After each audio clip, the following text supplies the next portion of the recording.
lot more people here when we lose. Huh? So there's a lot more people here when we lose. Yeah, they just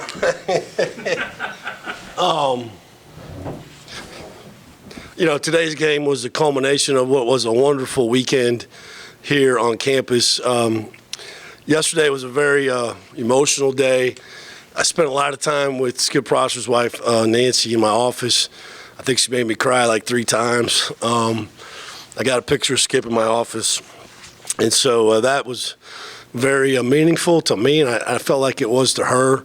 And then to go to the event last night, it was just one of the best things I've ever been a part of. Listening to everybody talk about their experience at Wake Forest and what it meant to them. I'm so proud of Lynn Heflin, who ran the basketball program here for probably 30, 40 years. She's still running it for me on the sideline. Ish, Smith, and then obviously Coach Prosser.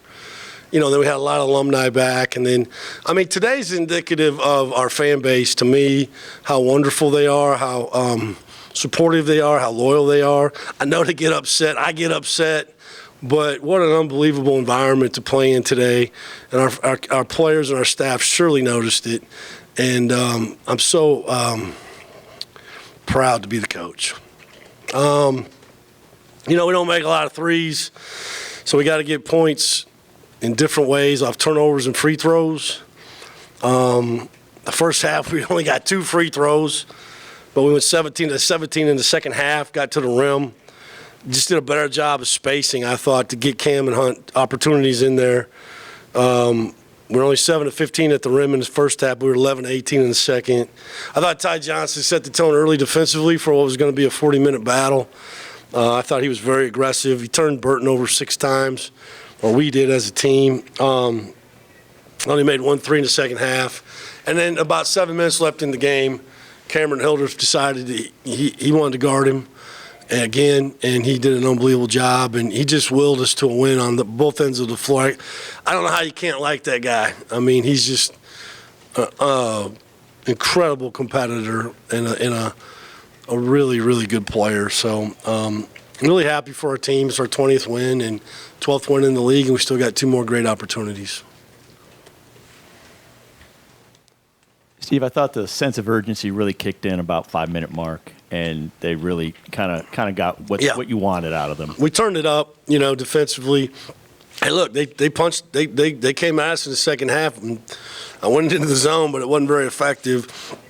Mike is a really good basketball coach. He's got a lot in his offensive arsenal, but I think sometimes they're underrated a little bit on how well they protect the lane and protect the rim. If you look at the analytics, they do a really good job of defending the rim. So it's hard to get there, and we have to get there. We just can't. We got to get there. And so I thought we were really tough-minded getting there in those 5 minutes, and I thought defensively we just really dug in. About 3. I don't know, was it 2:59 or something like? They missed a shot. We didn't get we should have had a rebound. I thought, God, when those kind of games you got to get those. But we were able to get the lead. And then we were going to foul. That was the plan, even with 13 seconds left. Then they ran up and called a timeout. And I thought Coach Woodley did an unbelievable job of scouting their play. And I got to get the rebound, man. They had a really good look at it. But, their resiliency was on point. Steve, your offense obviously struggled a little bit to start the game. Yeah. But it seemed to me like your defense might have been relying on the offense a little bit, and you got down 20-10. That's when you took the timeout. Yeah. You got some stops, made an 8-0 run, and got right back in the game. Yeah, sometimes it's deflating, like when you play so hard defensively and then you can't go score, and you got to come back down and guard them again.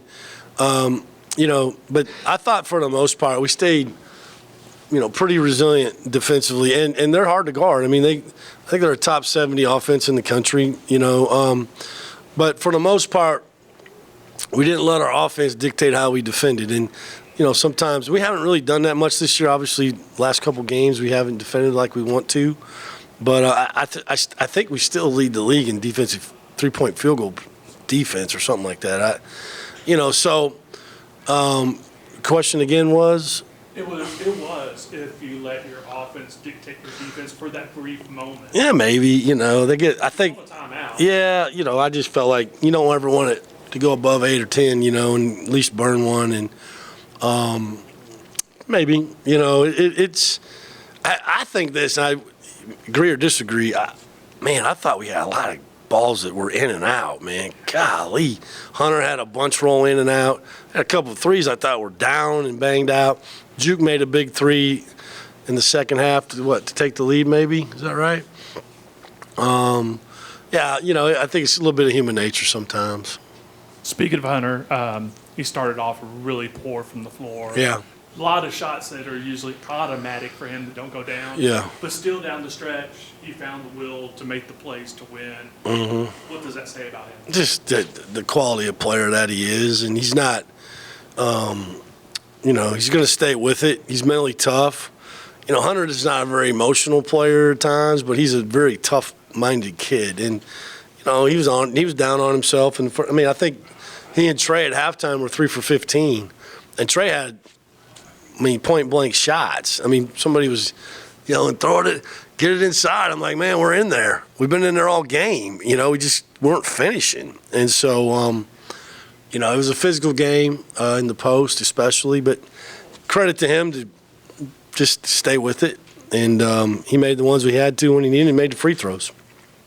You've experienced 4 years of Cam and, being able to see the end months in the second half.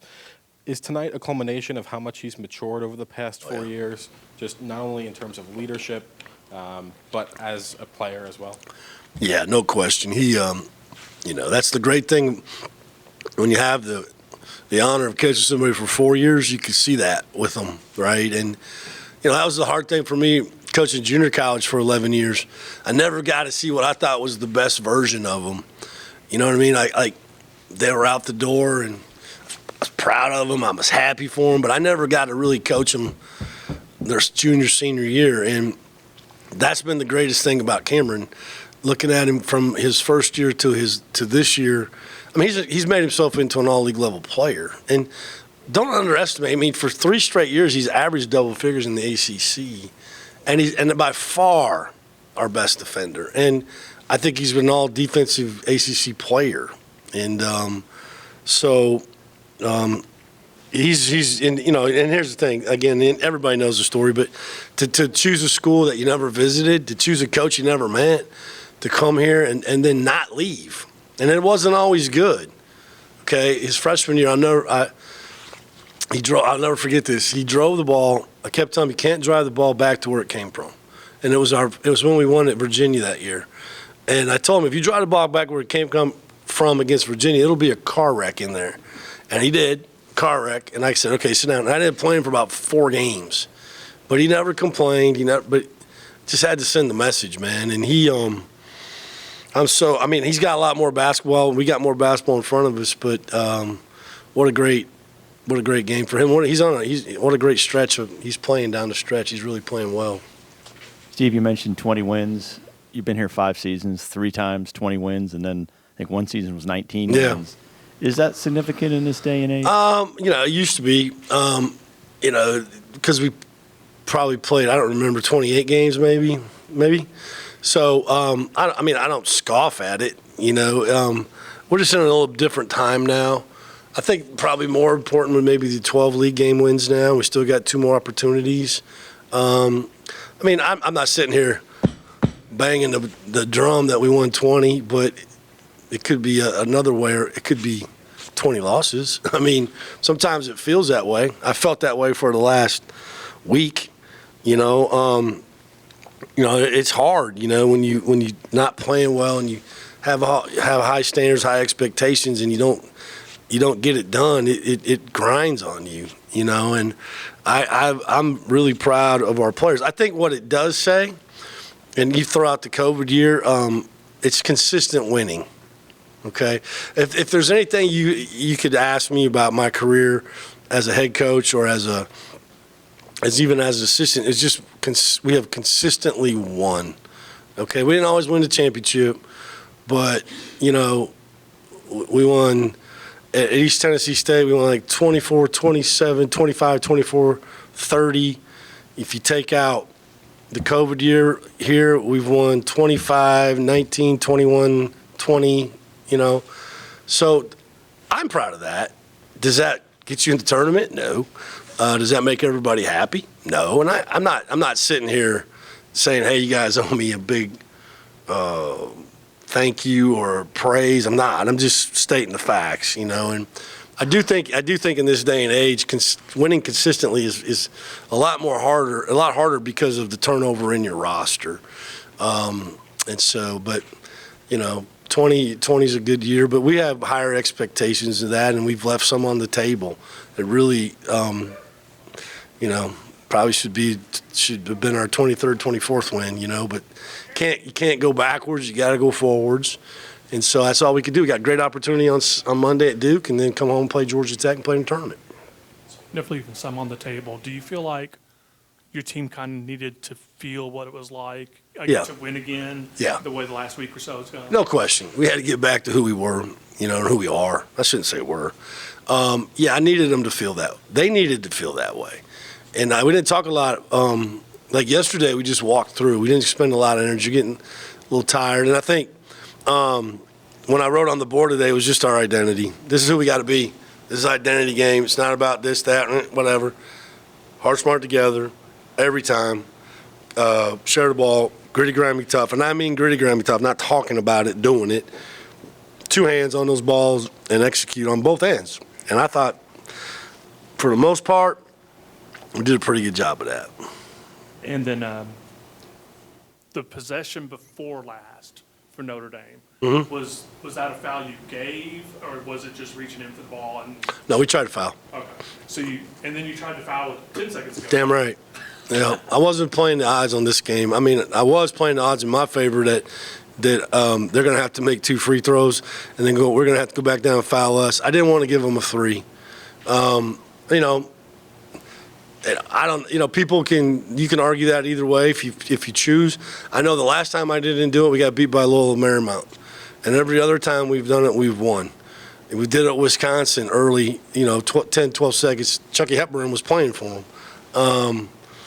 Now the foul on Burton, when we fouled Burton up top, it would have been a little bit better if he would have got it in. Then we could have maybe dribbled it once or twice and got him. But Cam was playing aggressive and went for the steal. And, if he gets a steal, we win its game. And so we know we're going to foul, so he could be aggressive. And so, I'm sure there'll be people that'll say, well, maybe you don't play it that way, but that's just the way we chose to play it. Did you feel even better about that type of strategy given the fact that your team's perfect from the line tonight? Of course. And I also know that who's going to get the ball. You know what I mean? Typically when we break pressure, we put the big up. And once at the end of the game, we took both bigs back and we put the guards up, or both guards. And so, look, there's several different ways to skin a cat, and we just chose today to do it that way. Do we do it next time?